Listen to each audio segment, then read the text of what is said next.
in order for you to attain this seemingly ever so elusive wealth that you've been chasing after? Is there some scientific formula that you have to have an IQ high enough to understand its meaning? Is it some version of E equals MC squared? Well, I don't think it is. I think wealth is available to almost everyone. And I don't think it's wealth that's been avoiding you.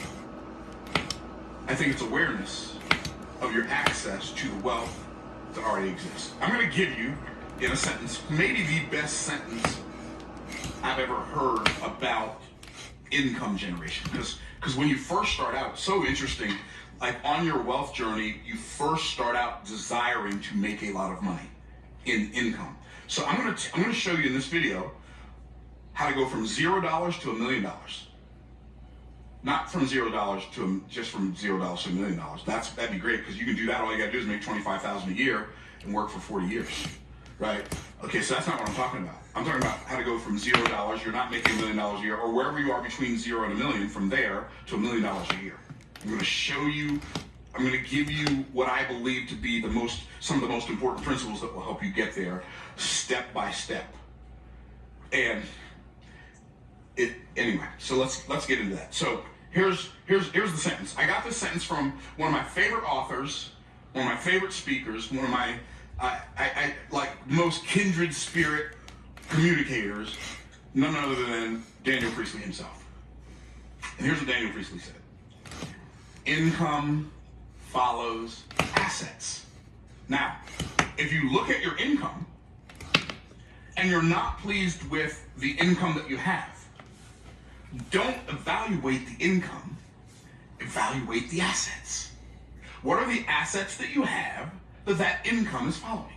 Now, some of you are your only asset. So I'm gonna give you a framework that I believe to be true. God is the source of what? Everything. You are the resource. Now, why do I say God's the source? Because God created everything out of nothing, right? So, in fact, the word abracadabra, if you spell it in Hebrew, abarakadabra, it literally spells God creates as God speaks. That's what the word abracadabra actually means. And what's really fascinating is abracadabra in most languages in the world. Like if you're an American, you say abracadabra. If you're a Brit, you say abracadabra. If you're German, you say abracadabra. Okay, anyway. I can't, sorry. That's what So, God is the source. He's, like people say, you can speak things into existence. No, you can't. You cannot speak things into existence.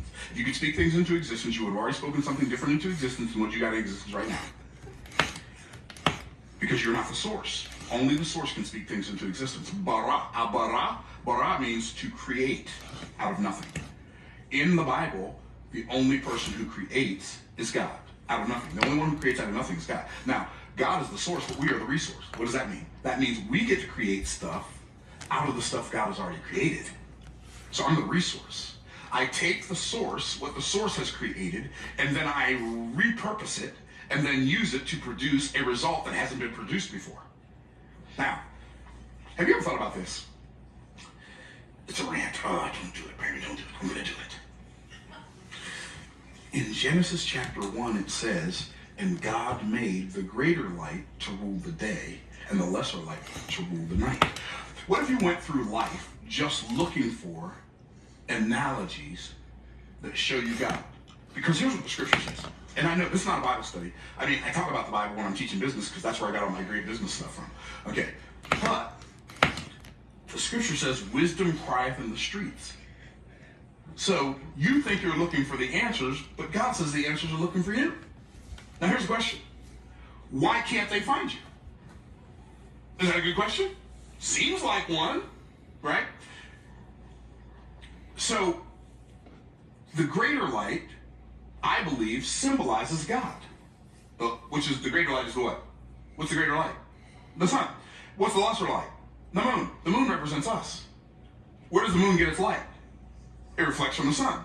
What's our job? To reflect God in our life. Are y'all tracking? Okay, but if the greater light rules the day, maybe day is a picture of heaven. If the lesser light rules the night, the heavenly realm. The lesser light rules the night, that's a picture of the earthly realm, potentially. I'm not saying this is what that means, but this is something that thinking about that made me aware of. So, in order for the moon to properly reflect the light, it has to have the properties that can reflect light. It also has to be in the proximity of the light. And then, in order for me as a human being to benefit from that, in order for the people who you were sent to serve to benefit from the light that you reflect, they have to be in a place where the light is not blocked. So if I'm in this building and the moon's out, I can't see the moon. Not because it's not there, but because I'm not in a place where I can see it. So stop going through life thinking that because you are in a place where other people don't recognize the reflection that you're reflecting, that means you're not reflecting it. Stop thinking that you're not good enough, you're not enough because other people don't recognize it in you. It's there whether they can see it or not. If it's there. So the question then becomes, are you reflecting light? Okay, you get it. So here's why I went into that whole rant. God's the source, you're the resource. The asset is the thing that you produce that income can follow.